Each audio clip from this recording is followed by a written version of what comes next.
And but I think that tonight it's very important that we say how much we value the partnership we've created with these Kenyan partners. There is so much to do. I was privileged myself to go to E10, but the problem of gender-based violence in sports obviously is not only in E10. We have the same issues in France. Stories of coaches abusing athletes, stories of violence within a club. So I think it's a collective issue, and there is different ways to tackle it, but at least we should raise awareness on that particular issue. You know, even during the Olympics, France has decided to set up a platform that makes it possible for athletes that might be affected by gender-based violence to raise this issue, and it's a zero tolerance policy that, as organizer of the Olympics, we have put in place.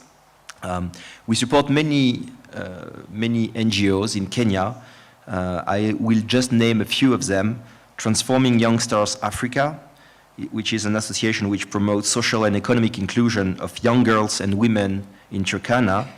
Angaza, I think we have people from Angaza tonight with us, which is an association which aims to raise awareness on issues related to gender, sexual, and reproductive health. I will be more than happy to visit their project. I think they have 1 or 2 projects currently operating in Kiambu.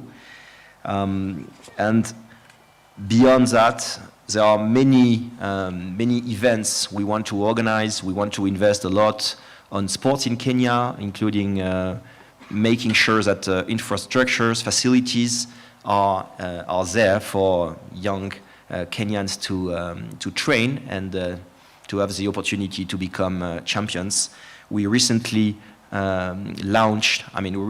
commissioned a very nice pitch of basketball, a very nice court of basketball in Nairobi with the support of AFD and in partnership with the US Embassy and the NBA.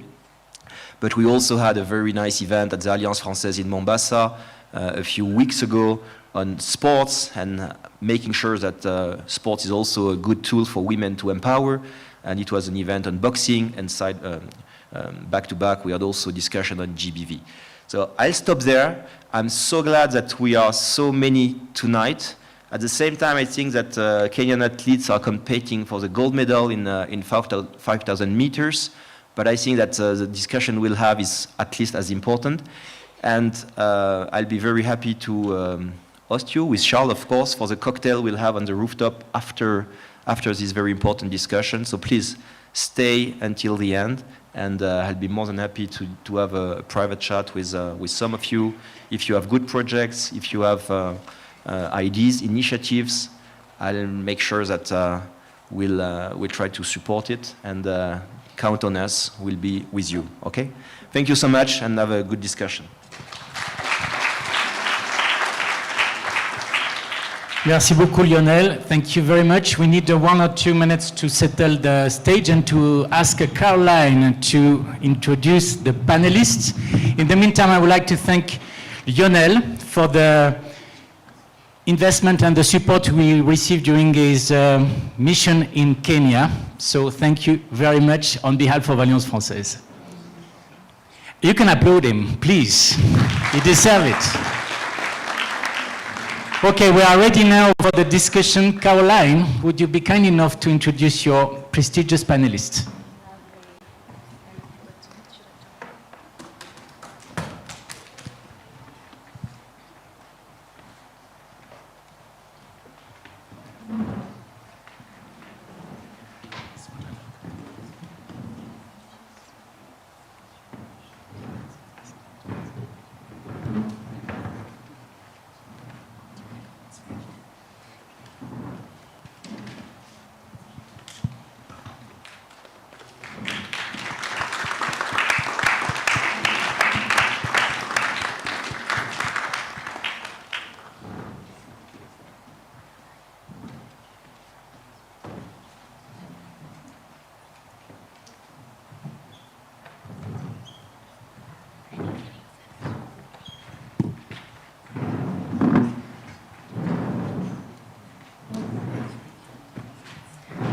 Hello, everybody. How are you doing this evening?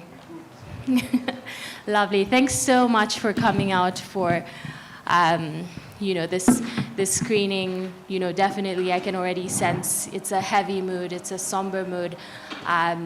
We've all come from seeing the ugly underbelly that exists across so many different industries, and sports is no exception. So I think especially as we are in this season of celebration of sport, it's wonderful that Alliance Française and Tirop Angels have partnered to bring this very, very important discussion so we can unpack some of the issues we've seen. We're hoping for this to be very, very conversational, really just mainly taking questions from the audience because we have an absolutely excellent panel right here with us who I'm going to introduce shortly. But I will just start with a short self-introduction. I'm Caroline Kimeo, a reporter with The Guardian who has covered gender-based violence in more forms than I would hope exist. And today I'll be moderating this panel, this discussion that we're going to have today with you. Very organic, like I said. We're really hoping to hear from you guys what struck you as far as some of the themes emerging from the screening that we've just watched. And to my left over here, we have Viola Lagat, who is the chair of Tirop Angels. It's an organization that was created, as you've watched in the screening, to fight against gender-based violence, not only in sports. Yes.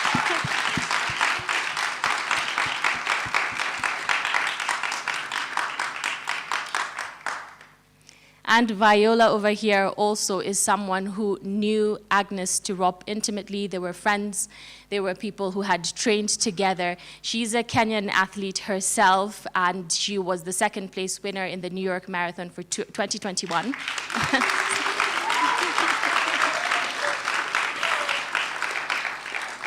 We're loving all this love from the audience. Please keep it coming. Essentially, she would be the right person. She understands the kind of pressures that athletes face. She understands what it's like to be a woman in sports, going as high as the Olympics. What does that look like? So any questions about that and the realities that athletes face, especially female athletes, she's the person. Then next we have Vanessa Akiwumi, a sports psychologist. And I will give you a little background that I found out about her this evening. She was representing Kenya previously in field hockey, and how she got into psychology was because she saw when she faced difficulties as an athlete, she had faced injuries, and there wasn't that kind of mental health support that she was looking for. So she decided to become that person. And there you have it. That's Vanessa Akiwumi for you.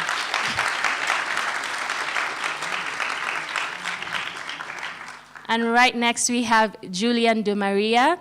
He is a manager, an athlete manager, and also the husband to Joanne Chalimo, who you've seen up here, the long-distance runner.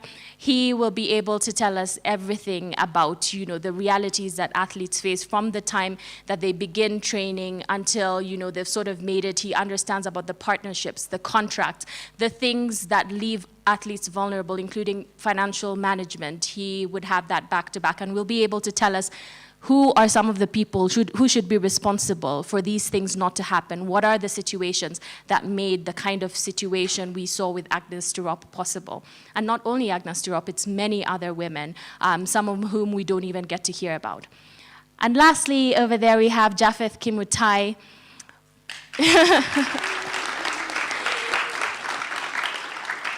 He's a former athlete, Commonwealth champion, and right now he runs an organization that trains athletes from very young, just after high school, helping them to be able to either get into professional, professional games, or either to get scholarships and that kind of thing.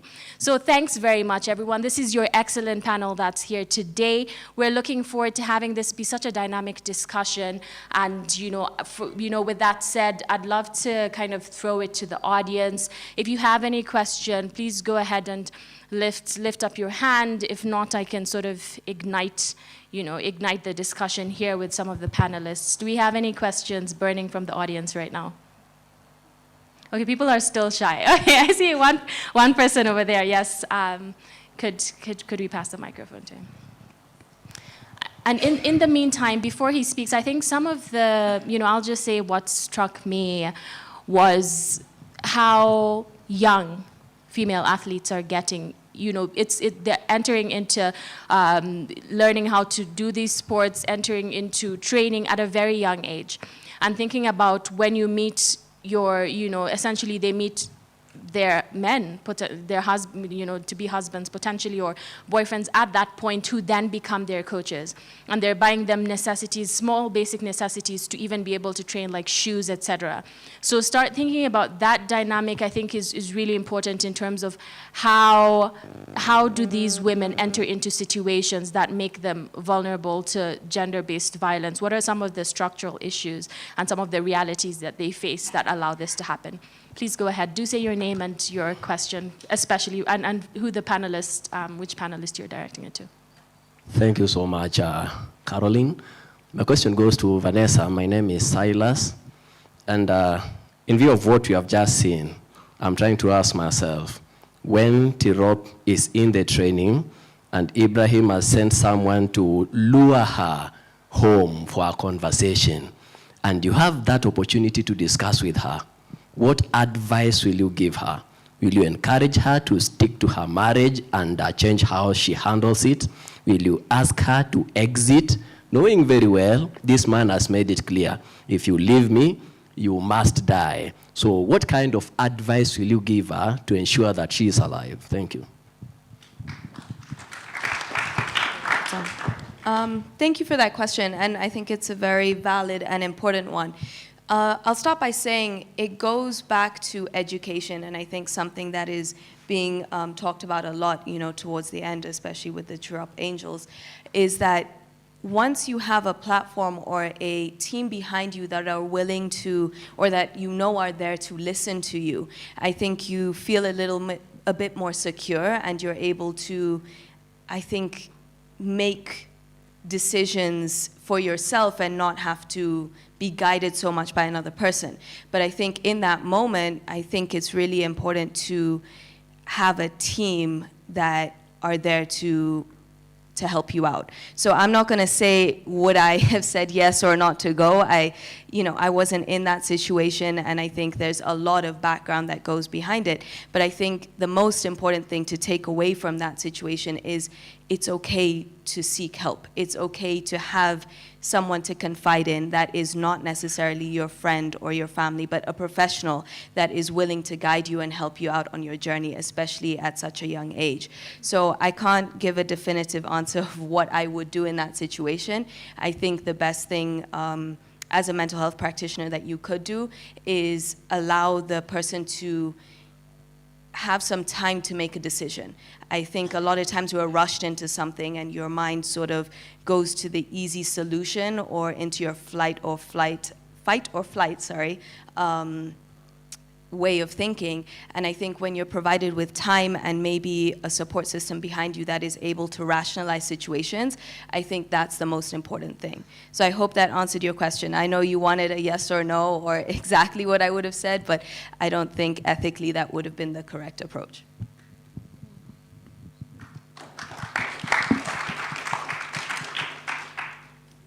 Just over here and then there. Thank you. Hi. So my name is Wanjiro, and I have two questions, and these are mostly to Viola. So what are some of the barriers you're currently facing when you're talking to these women? Because I'm imagining a situation whereby these are partners.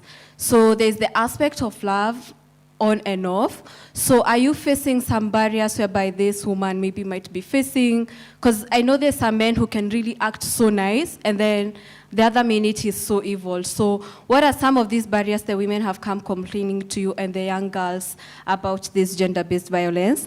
And then at what age do they start getting influenced? Is it when they finish high school?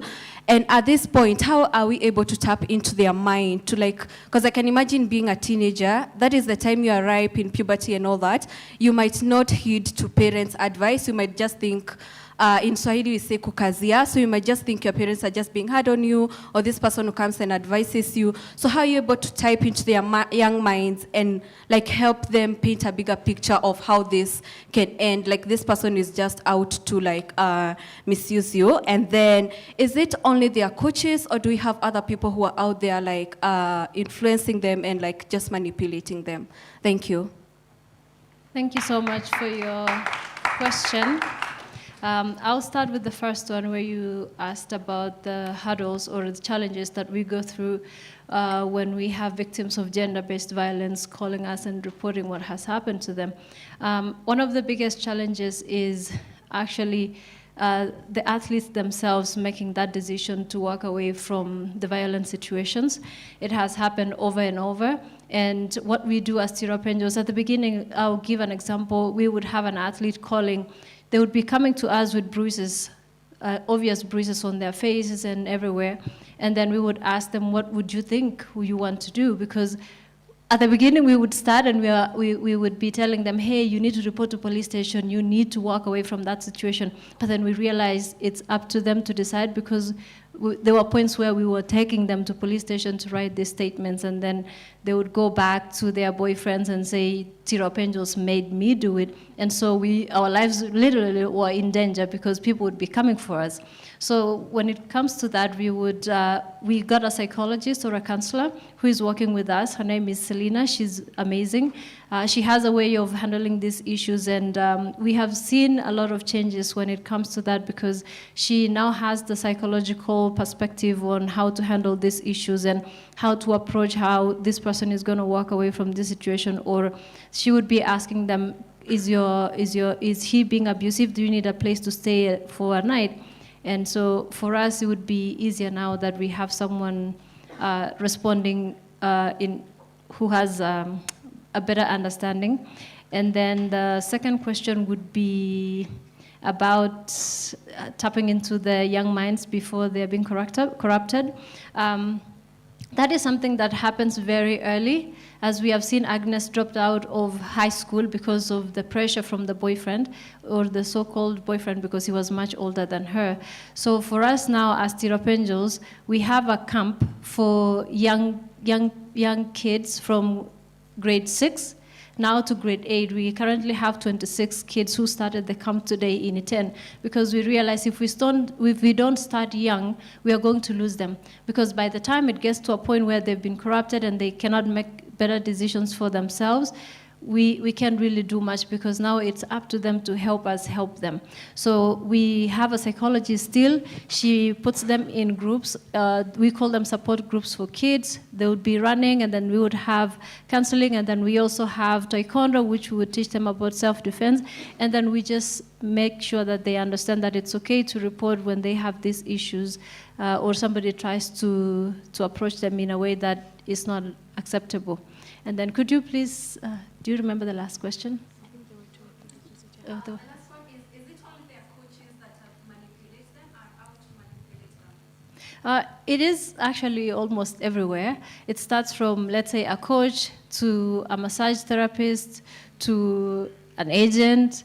So it's everyone in the community, really. And it's really sad to say that young girls, especially, they're being spotted from, let's say, class 8 or 8th grade, because these days girls run really fast at a very young age. As we have seen, Agnes was a junior athlete before she was even in high school. So they're being spotted very young, and it's easy to manipulate them, because a lot of these athletes come from vulnerable backgrounds where they cannot even afford shoes or a running t-shirt or shorts or just small things. So if somebody goes to them and say, hey, if I think you have talent, I'll help you, just let me help you, come to Iten, I'll put you in a camp.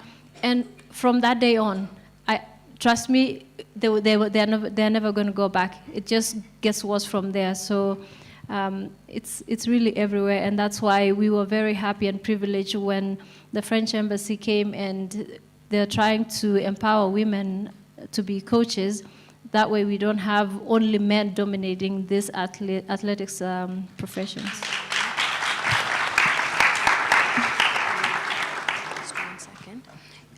Just 1 second before we move to the next question, although please do pass her the microphone.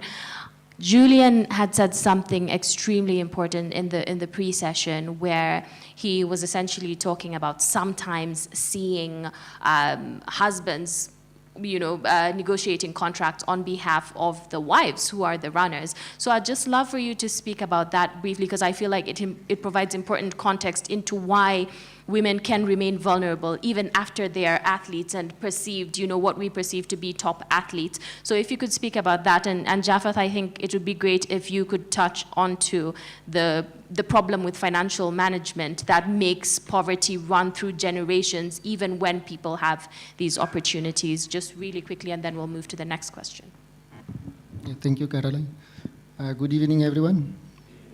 We are a bit emotional today because we are all somewhat close to the situation that you have seen.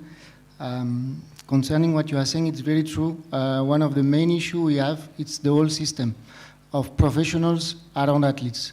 Especially in my field, as an agent, we are one of the only agency that started dealing only with the athletes when we deal with contracts, management, their finance, their money. Because what happened when I came in Kenya 13 years ago was that the ladies would come to you with their husband, they would keep silent, and then the husband would talk on behalf of the lady and negotiate the contract, saying, okay, I take 5%, you take 10% as an agent, and then I give you my wife. So when I started seeing this, we shared the ideas with the colleagues, and we decided to go another way. But then what happened? We lost a lot of athletes. All the top women, where their husbands were there, took the athletes to other management, because those other management did not care. As you could hear one of my Italian colleagues, he sees a company as a business. I don't see it this way. So we tried to change. We had the opportunity to make a change and to support Tirop Angels, because aside of being an agent, I also work with Adidas as a consultant, and we initiated this support. And since 2021, Adidas cannot agree the money of an athlete to be wired to any other account than the athlete itself. So that was a very big improvement, but we need to change the habits of all.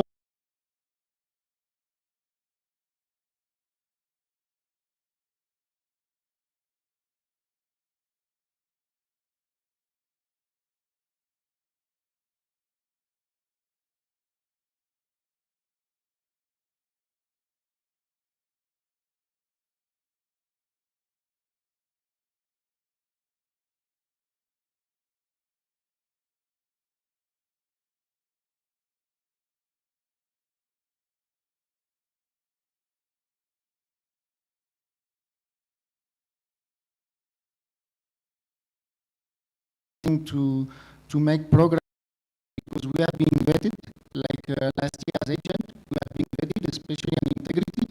We have to publicize all our contracts to be public. We have to show when a contract is signed, who is signing, who is the witness, and we have to report to the authorities. So that is where we are improving, and I wish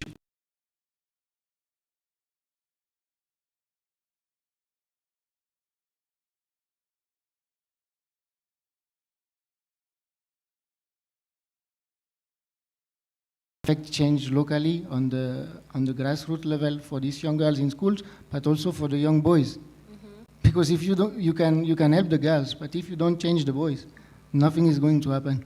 So I think that's it for that question. Wow.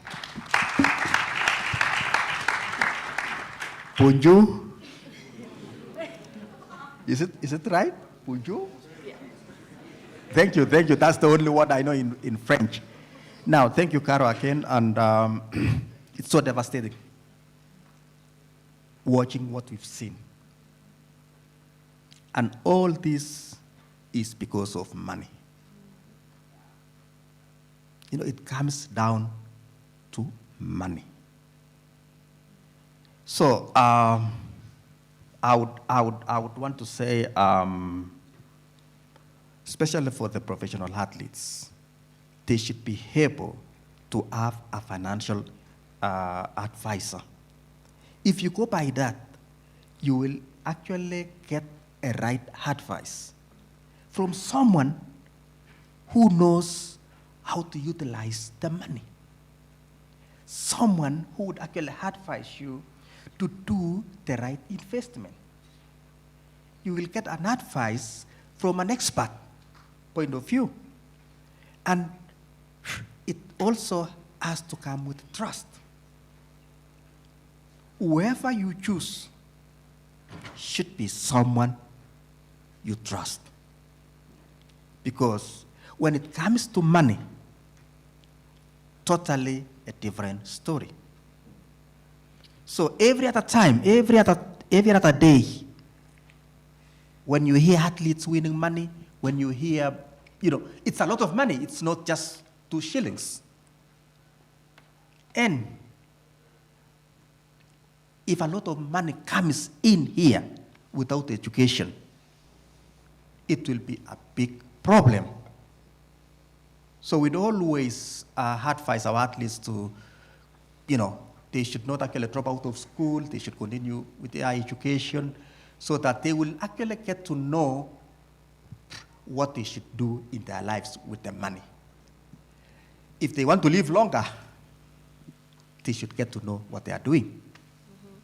Mm-hmm. Right. Yeah. And I think that's especially important for women where, in many situations, especially rural situations, we know factually that men control the money. So having that advice and really just even being able to secure control of the account, could be important in such a situation to keep poverty from being in every single generation of runners in Iten. Over there, please, and then we'll come to. Hi, everyone. My name is Savannah, and my question is to you, Viola. I would just like to understand, how are you able to deal with the cultural acceptance, considering gender violence is something that is very, very deep-rooted in the cultures, in the African culture? And secondly, are men involved in the Tirop's Angel? Because like Julian said, we need to involve men so that we're able to speak to the people generally so that this does not happen. Oh, thank you so much.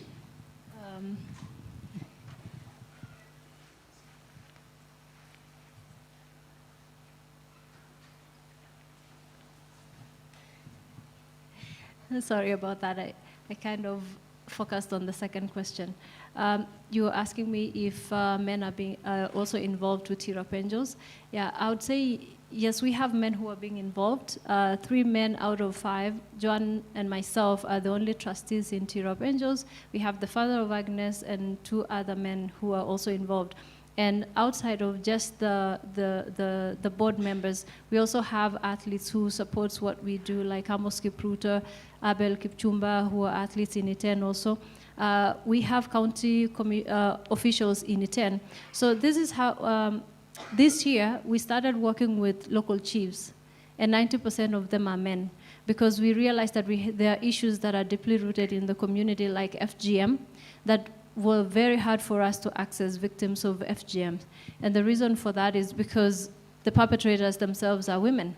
And so we decided that we are going to start from ground zero, really from Nyumba Kumi, Mzee wa Mtaa, all the way up to chiefs and then to county officials. So 90% of them are men, because we realized that there are issues that we cannot handle ourselves as women. And also it's very important for us to have men as our allies, because as we walk through this journey of fighting gender-based violence, 90% of the time it's men who are the perpetrators. So if we bring them on board, then we are going to succeed at a faster rate because we have their support. And then the second question was about the acceptance from the community, right? Yeah, the cultural acceptance of gender-based violence, because it's very difficult to Yeah, so at the beginning it was very difficult for us as Tirop Angels to even stand in front of people and talk about what gender-based violence is, because nobody understands what it is. Today, my mother, for example, would be beaten by my dad, and we look at it as a way of him disciplining our mother, because that's what the culture tells us. A man has the right to discipline the family, including the mother, in any way that he pleases, including beating them. So that was something that was very difficult for us as Tirop Angels. But when we started speaking with women, and we would really understand that, you know, it doesn't have to do with whatever you did.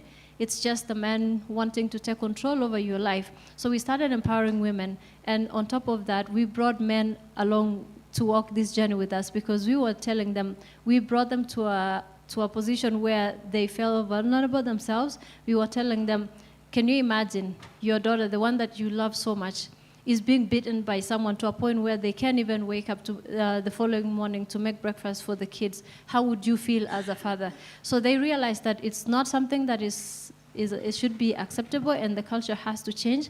And then also we talk to men about themselves being victims of GBV, because when we came in, they felt that we were one-sided when it comes to supporting only women. But when we also spoke about men being victims of gender-based violence is when we received that acceptance from them. So that's how we approached it. Very interesting, very interesting. We're going to have a question there.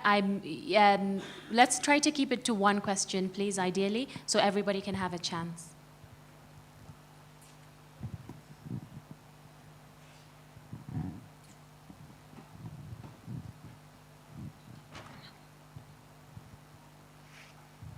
My name is Brian, and I'm a professional basketball player in the Deaf Nation. I'm typing because we're facing communication barrier today. So my question is, we the deaf face the same situation.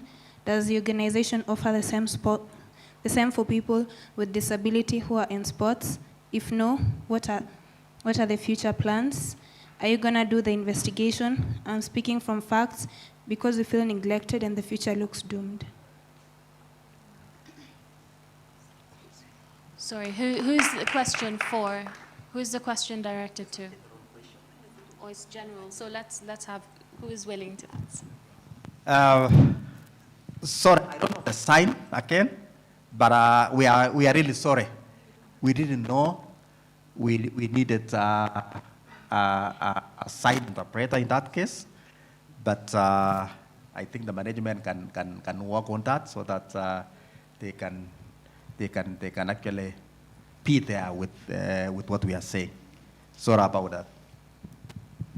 And thank you so much for being here and you know, coming. I can only imagine the difficulties of showing up constantly in places that sometimes we haven't always thought of how to accommodate you. But thank you very much for the question. I don't know that. Oh, I think I can jump on that. I got his question very clear. Knowing Tirop Angels, it's for everyone, whether you have a disability or no. We have sign language teachers in Iten and in Elgeyo Marakwet. We have many schools involved. So I don't think they look into that. Maybe Viola, you will confirm. Yeah, I can confirm that we also support everyone, including the deaf.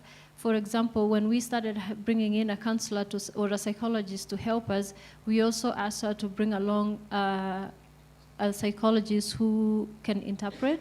That way, because we had athletes coming in who are also had hearing disability when they came in, and so we brought in someone who is also a counselor to help. So it's for everyone. We go to schools and we also make sure that all the kids, including those who have disabilities, are involved. And on top of that, for you to know, we have Paralympians also training in Iten. It's not only able athletes, and because, as I said last week, we have the 2024 Paris Olympics and Paralympic Games, so we want to include everybody. We have the Paralympic team, I think Vanessa will talk about it, that just jet in France, I think tomorrow, if I'm correct, yeah? Yeah, so personally, I also work with KMPC, and so I work with a lot of our Kenya Paralympic athletes. So it's something that I definitely recognize that there's a gap, and I think it's important to, you know, give the same amount of energy to every single athlete across the board.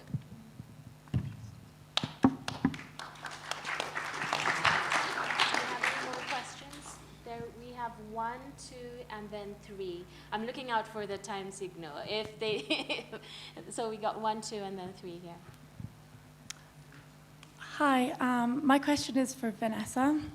So, my name is Kira, and I'm a ballet teacher, and I'm just starting my career. And I suppose similarly to athletics or any kind of sport in general, a career in ballet or in dance is similarly very taxing on your mental and physical health. So I was wondering, just because you specialize in sports psychology, what would your advice be to a coach or a teacher who, I suppose, is responsible for both pushing their students to reach their potential? Because, as everybody knows, it's an extremely, hard career to achieve in. It's a very hard thing to be successful in. It takes a lot of work. It's very taxing. So what would your advice be to kind of make sure that you're kind of taking care of pushing them to their maximum, but also taking care of their mental and physical well-being? That's a great question. I think the one thing I can say is to listen. I know you're a coach when you're training, but then when training ends, we always have to remember as coaches or practitioners that athletes are humans first, and sometimes they're not treated as such. And actually, that's often the case, where they're seen as a machine, and you have to keep going. Nothing is supposed to faze you. You're injured. You're meant to sort of get over it and push harder because you're trying to come back from an injury. So I think the main thing is to listen to your athletes. They'll often tell you, or if you listen enough, they'll be like, oh, training was really hard today. And you can take a mental note and say, okay, why, or ask further, why was training more difficult today? And oftentimes you'll find that your athlete will actually open up, because you'll see that training wasn't different from yesterday, but so something must have happened in the 8 hours that I haven't seen you that made today a little bit harder. And what can I do to help? So the main thing is to listen, ask why, and offer your help. I think those are the 3 things that you can sort of go by as a coach.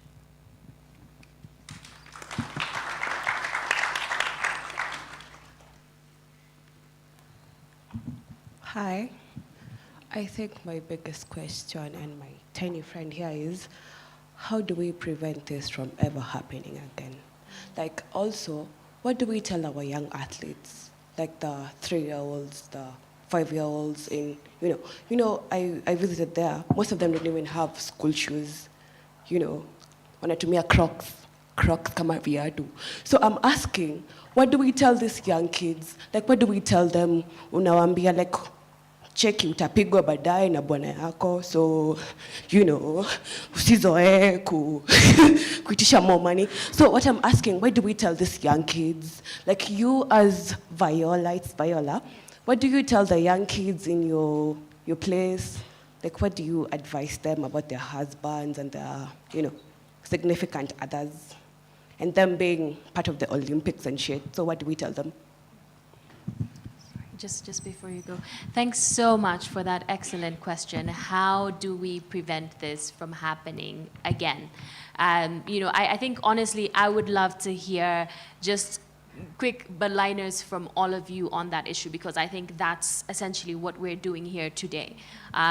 Even just after watching the film, the entire mood of the audience was somber, and these are real issues that even right now as we speak, a woman is getting beaten by her male partner. So I would love to hear from each member of the panel, how do we stop this from happening again? Thank you for that question again. Jeff, do you mind if we start here and go that way? Thank you for that question. What we are doing right now, talking about ways to end gender-based violence, is the start. Speaking up is the first step that we have to take, all of us. I always tell people, if you see something, you say something, because we are now in a culture or this behavior where you see someone being beaten, the first thing you do is pick up your phone and record. You are not advocating for victims of gender-based violence. So for me, I would start by saying, let us all speak up for the victims of gender-based violence. And if you are going through the same issues that, for example, Agnes went through, you should speak up, because we are here to listen to you. And if Tirop Angels is not there, somebody will listen to you. And I would encourage all of us to be listeners, like the way Vanessa just mentioned about coaching. It's always about listening to someone. Let us be someone who provides that safe environment for someone to express how they're feeling and what they're going through. And then I would hope that we would all take the steps to make sure that we are ending gender-based violence. For example, making sure that we support victims of GBV, number one. And number two, for our country in Kenya, for example, I believe that our laws are really backwards. For example, we have laws including, let's say, for example, theft. It's not a bailable offense. But we have murder cases and, let's say, sexual assault, which somebody can bail out just the way Ibrahim did. So I believe if these cases were, for example, not bailable, somebody would be thinking twice about it. Because also in Kenya, the legal system, it takes up to 8 to 10 years before justice is served. For people who don't have money, would they continue with those cases for 8 years? Those cases would be thrown out of courts and people just walk free. So I believe there's a lot also to be done from our government and also within ourselves, that we should be advocates first of GBV. Thank you. Yeah, that was very well said. I think just to add on to it, I think education is really important, understanding or showing people that there are people that will listen to you. There are places that you can go for help and where you will have someone or support behind you. And the next part that I'd like to mention is just teaching individuals, our youth, the little kids that you see in primary school, that they matter. They are more than just a sister, they are more than just a cousin or a brother. They matter to a lot more people in this world, and they should prioritize themselves too. Their lives matter. They are someone who will add value to this world, and so they should prioritize themselves and their mental health and protect themselves at all costs. Thank you for your question. It's very important to tackle on that. According to me, on the private sector, I think one major issue is the communication between stakeholders. We are not talking to each other. Everybody wants to do his own things. Everybody, of course, wants to fight GBV and to support, but we are not talking to each other. It's getting better when we have a foundation like Tirop Angels and others, because they were not there. Before Tirop Angels in Iten and in Elgeyo Marakwet, there was not a single NGO fighting GBV. We are in 2024. The federation, for example, a few months after Agnes died, they organized a seminar against GBV in Mombasa.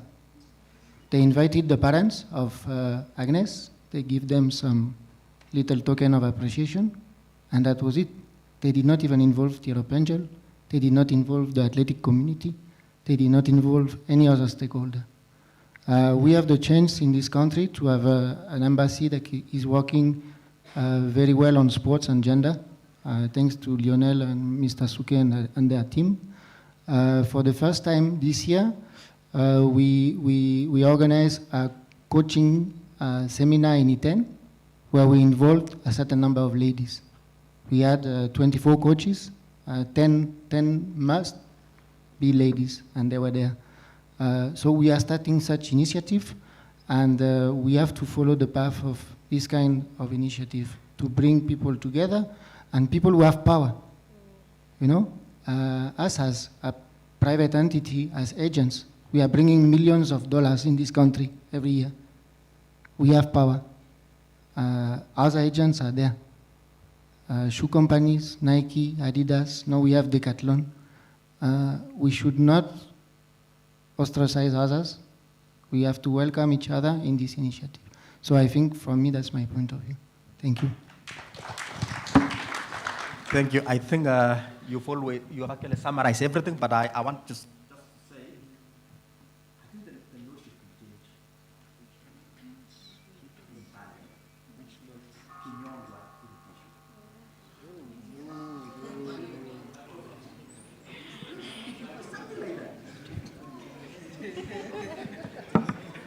Because I told you, I'm so devastated when watching this film tonight. And I felt, if this guy is out, how? He should be hung. And by doing that, you will never hear such cases anymore. And thank you, Tirop Angels again, for the initiative. They've started, and the more they do it, the more the word will be spread. And it will be all over Kenya. Not only Kenya, it will be all over the world. And people will get to know all about this. And,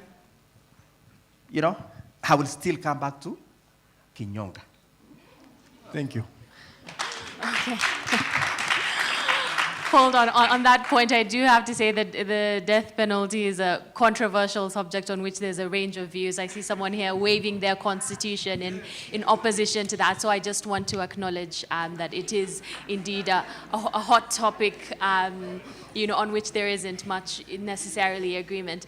Do we have any, wow, look at you guys coming lively at the last moment. I don't know, how many minutes do I have? 7. Okay, so we're gonna have one on that side, and then you on the far end. I think and then you. So then it's we have to close the. Oh, you wanted to say something, and you're so close. No, but no, you will have to speak. Okay, we'll figure that out. Good evening, everyone. First of all, Viola, thank you so much for Tirop's Angels. My name is Warothe, and for almost 10 years, I was a sports journalist in this country. I covered Agnes, I think in 2014. I remember spending a week in Kigali, Embu, when she was just about to go for the World Cross-Country Championship. And the one thing I remember, even just watching this, was Agnes's her smile. And she's a very shy girl, but she just lit up the room every time you'd have an interview with her. And so thank you for honoring her. I saw Emmanuel Onyonyi with the Tirop Angels logo, I think in the London Diamond League. I was so happy to see that. I think Adidas is doing that with all their athletes. So for me, I just want to say, structurally, I think the lady who spoke there and the lady who spoke here talked about how the ladies influence. So I'll just give 2 examples. I know we're pressed for time. When you go interview an athlete, a lady athlete, even the top athletes, the husband, if the husband is there, you'll be talking to the husband. The lady will be cooking tea. So what normally happens is, if you're going to cover, let's say Viola is the athlete, her husband will be not around. Because if he's around, then Viola cannot be the star at that moment. So that's the culture that she was talking about. That's the culture that is there. So it's very ingrained.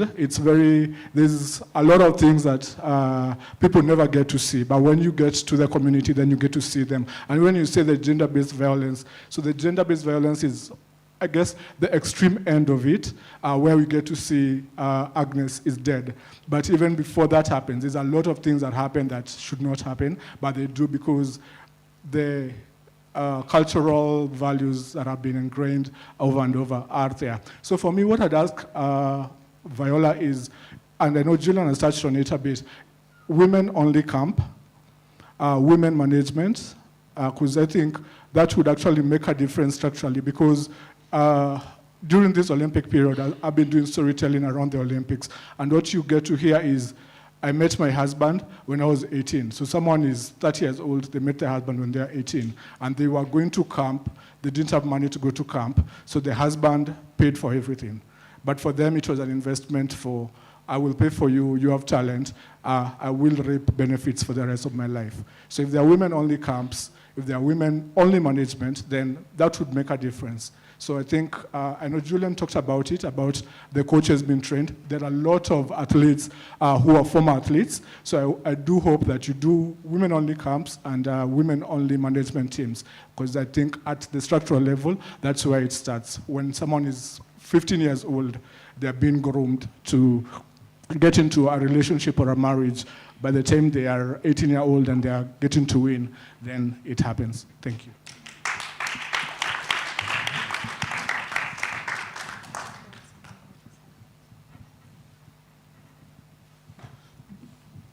Good evening, everyone.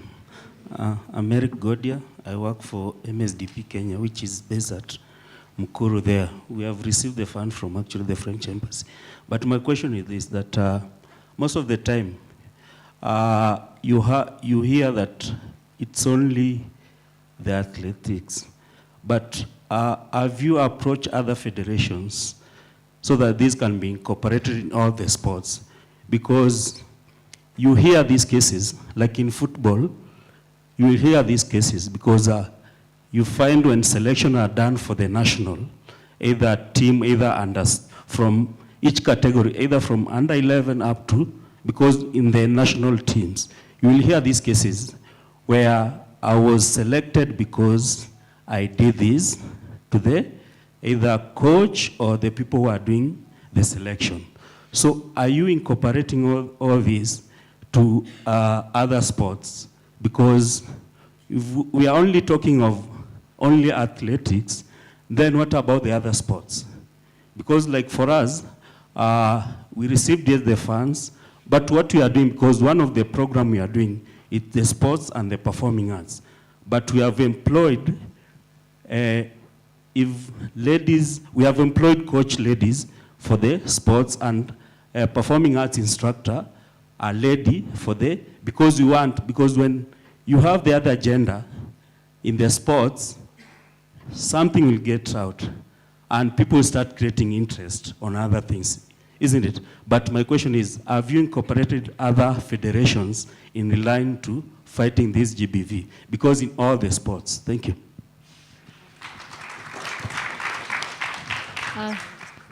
Just before she answers the question, if the remaining people could just keep it brief so everybody does have the chance to have their question addressed, that would be lovely. Thank you.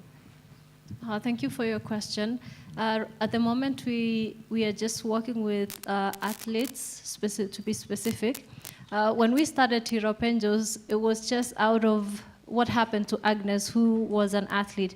We were hoping that in the next few years, we would have everybody on board, including other sporting events, which we still want to do. But at the moment, we are just working with athletes because we realize that this is what we know very well. We are very familiar with what happens with athletes, and so we believe that once we have made the steps that we feel that we have the success stories from the athletes themselves, is when we will feel comfortable to extend to other sports. Because at the moment, we are still working for those success stories. We have the success stories, but we feel that it's not enough, and that's why we still have our focus mainly on athletics. But thank you for that, because you've raised something that is very good, and we are going to look into expanding into other sports. Thank you. And just to add on to that, because as someone who's covered gender-based violence for years, I would say, many organizations trying to do what they can, very string-like budgets. Many of them have to start where they can, right? They started with practically nothing and just goodwill, and Adidas came on board. So all I'm trying to say, because for everyone in this room, you do not know who is facing domestic violence. Honestly, these are our sisters, these are our mothers, these are us. Like, it's not someone who looks a certain way. Like, many people, from the most ambitious woman to a housewife, face these issues. So I think it's really important on this messaging for people to start where they can in being able to address this. And kudos again to Tirop Angels. Yeah. When it comes to women's camps and women's staff, there is a camp in Camosor called Camosor Athletics Camps. It's a girls-only camp. It's the first of its kind. Was launched in 2012 by a teacher called Madame Roof. So it is there. It was the first one. For coaches, the federation is trying to certify coaches, but to be honest, with partners like the French embassy, we have certified more women coaches than the federation itself. So again, it's because maybe we have not been working hand in hand in that direction, but it is there. So yeah, it's there. I think we had just two more. Who had I had said you, I remember. Was there anybody else I had actually handed? And then the lovely lady up front. Okay. Just go ahead. Could we get the mic to him on that far end over there, please?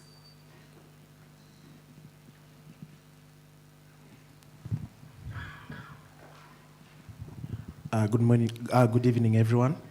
So, personally, I believe that tackling such issues, it's a collective effort. You know, you and me, probably you're seeing your neighbor being beaten. You need to report, you need to take action. Don't just sit there, you know, doing nothing because it doesn't concern you. And I want to say that my question will be directed to Caroline, the media. Yeah, our panelist. So I know I'm one person who believes that the media really plays a crucial role in our society. The media is our watchdog. And sometimes I feel that our local media really, you know, let us down. Because you'll see these stories in international medias like the likes of Bloomberg, Reuters, you know, etc. But again, I want to understand, I know, you know, if you go downhill there or rather, you know, visit these communities and people, the way the media frames these stories. And I did like the fact that, you know, we are calling these marriages. These are, you know, these men are pedophiles. Let's just call a spade, you know? So the way the media frames these stories really matters. And we've seen what the media can do. You've seen what has happened in Bangladesh. You've seen what is happening in Kenya. So I really want to see more proactive from a media, you know, perspective, calling out the stories. Go there, do stories. Don't just wait for, you know, tragedies to happen, then you report in your, you know, because you have KPIs, but again, it's your duty to tell these stories. Thank you.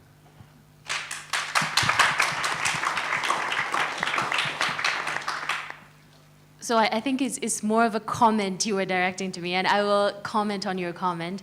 I will say, I mean, I don't work in local media. I obviously work in international media, and I really, you know, would hate to say anything disparaging colleagues, but I see what you're saying in terms of there is framing, like I've been disheartened on many, many occasions myself, just reading certain headlines that seem to, you know, suggest either responsibility on the part of the women or make callous remarks towards women who are facing violence.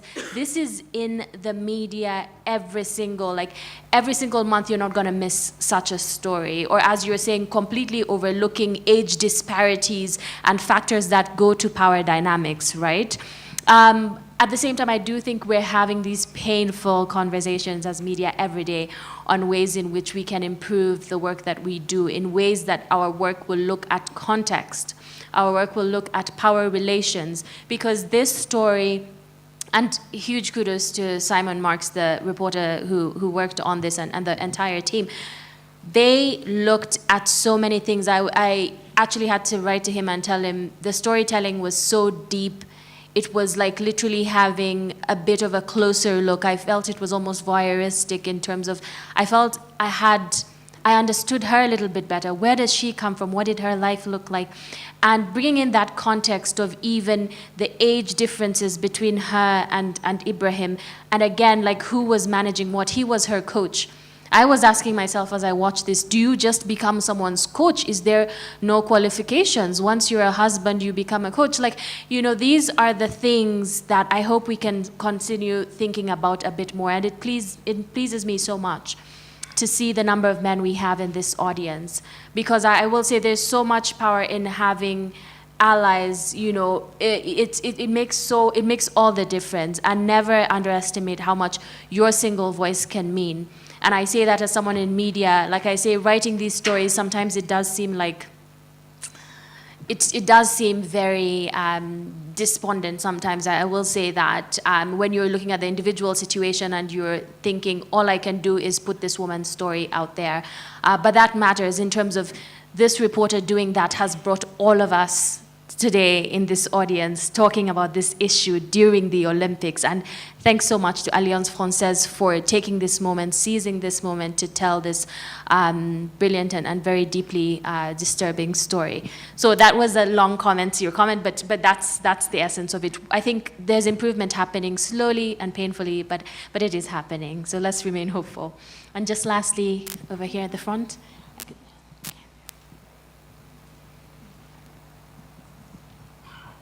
Thank you. Evening, everyone.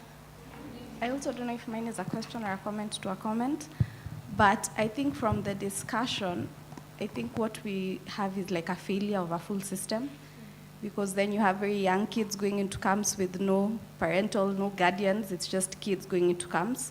So I do think maybe it's also time to champion probably a bill that would protect young kids as they're going into these camps, because the issue is you have young kids. For a long time, Kenya, even when you would go for international games, you wouldn't even have any female with the team. It was just a bunch of men taking kids, forgetting the protection that needs to be there. So as much as we have all this, I know you had the Constitution, there are always gaps in the Constitution when it comes to program implementation.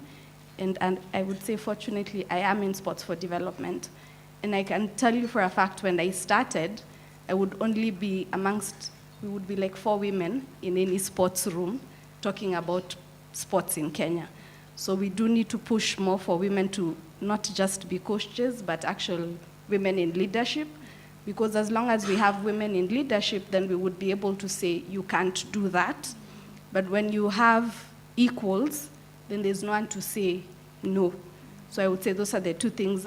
I don't know if it's a comment or, yeah, but I think we need to push for women in leadership, and then we need to push for legislation so that there are rules and regulations on ages that kids can go into camps.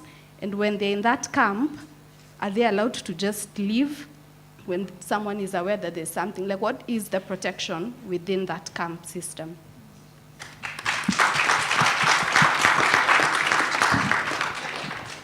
So, sorry, time is up, unfortunately. I see your hand quaking. I'm so sorry. I wish I could give you the microphone, but I'm being signaled that the time is up. And guys, thank you so much. You've been such a brilliant, engaging, thoughtful, dynamic audience. And it's, I've loved the insights from the panel. Have you guys had a good time? Have you enjoyed what they've had to say? If so, please give them a round of applause.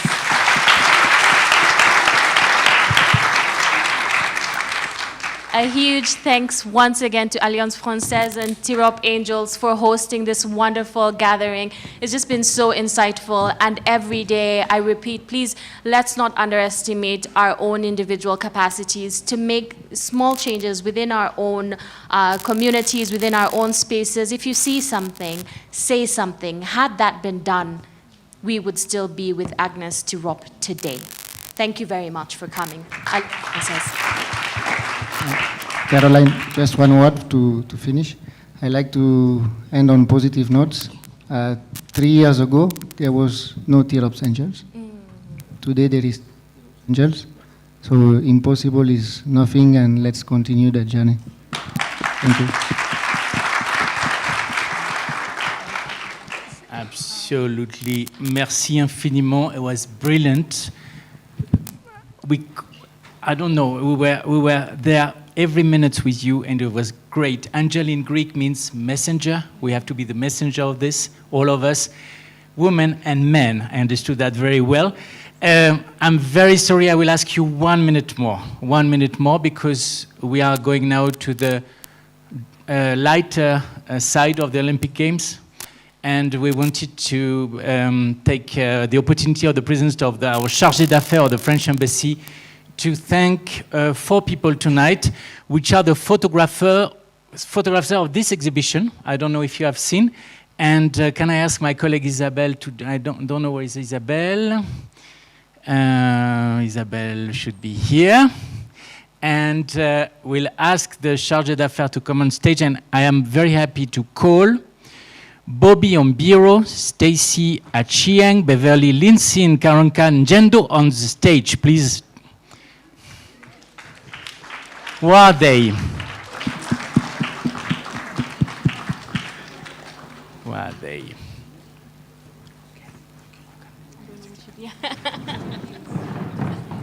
Stay with us. We have a glass of wine just right after. Oh, yes. During that time, I would like to say, Arsita, thank you very much. We have to hear what our friends say. Where are they now?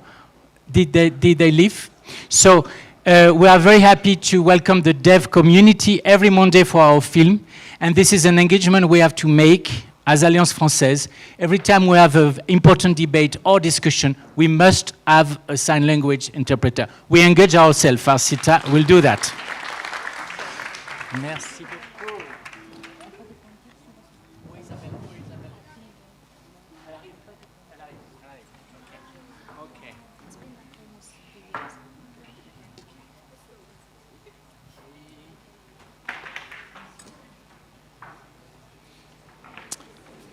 Voilà, I'm waiting for Isabelle. Elle est là. Isabelle is coming now with a Carrefour Market bag. Okay, Isabelle, you have 30 seconds to explain what was the smartphone competition.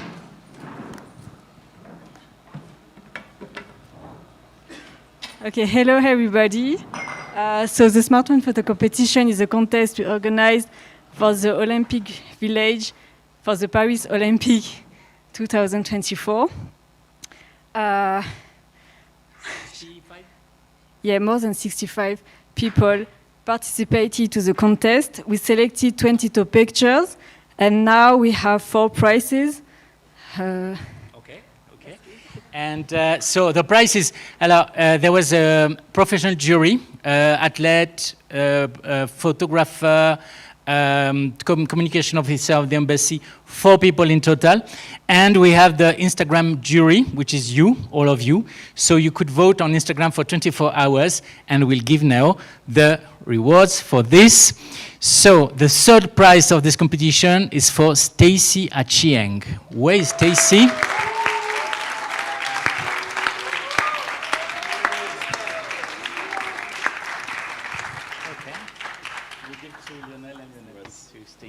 Okay. Okay, thank you. Okay, yeah, because you are not sure. Okay, you will show your picture just after. You want to say what? No? It's fine. Okay, second prize, Beverly Lindsay.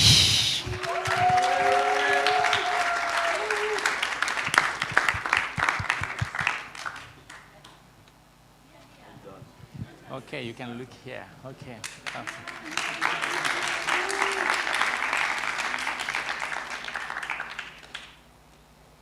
Alors, both of them will have 30,000 K, which is not bad. 30,000 shillings, sorry. First prize, Karanka Jendo.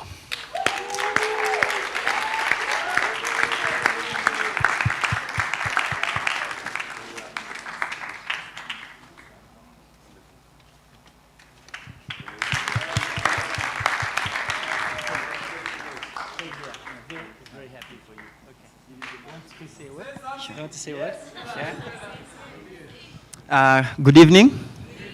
Yeah, so my name is Jairus, and I'm glad to be here. Karanja Ngendo is behind there. He's the photographer.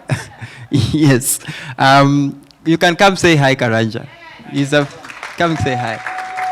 So I'm very grateful for this award, and just grateful for Alliance Française for supporting sport in this manner. I'm an athlete, and I've been working hard to, even go to the Paralympics this year. So I know there are challenges here and there, but I'm grateful, still working at it, looking forward to, what the sport will bring. Karanja can say hi. Hi, guys. I want to mention something. This is a full circle moment because I don't know if Asita can remember. 6 years ago, right here, myself and Jairus did a short film, and we won the smartphone film competition.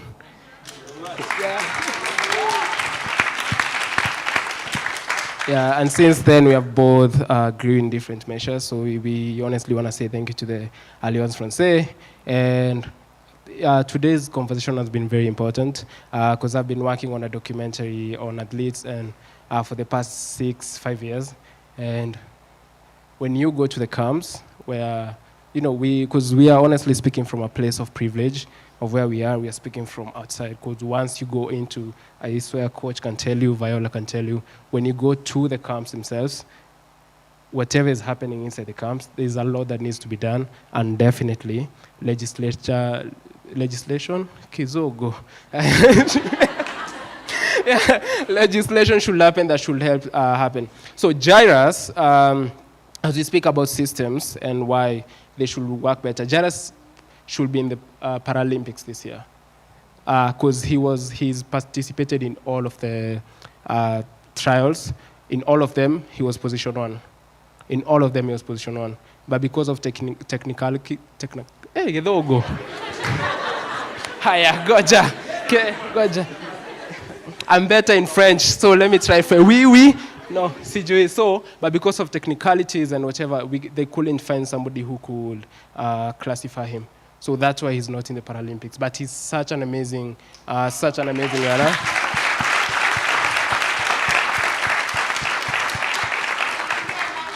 Yeah, and hopefully we get in the next, when we have the next screening here, it's going to be about him and his success. So thank you so much, and I appreciate you all. Thank you. Merci beaucoup. So that was the prize done by an independent jury, 4 person voting from 0 to 5. And now the people choice, 30,000 shilling is going to Bobby Ambiro.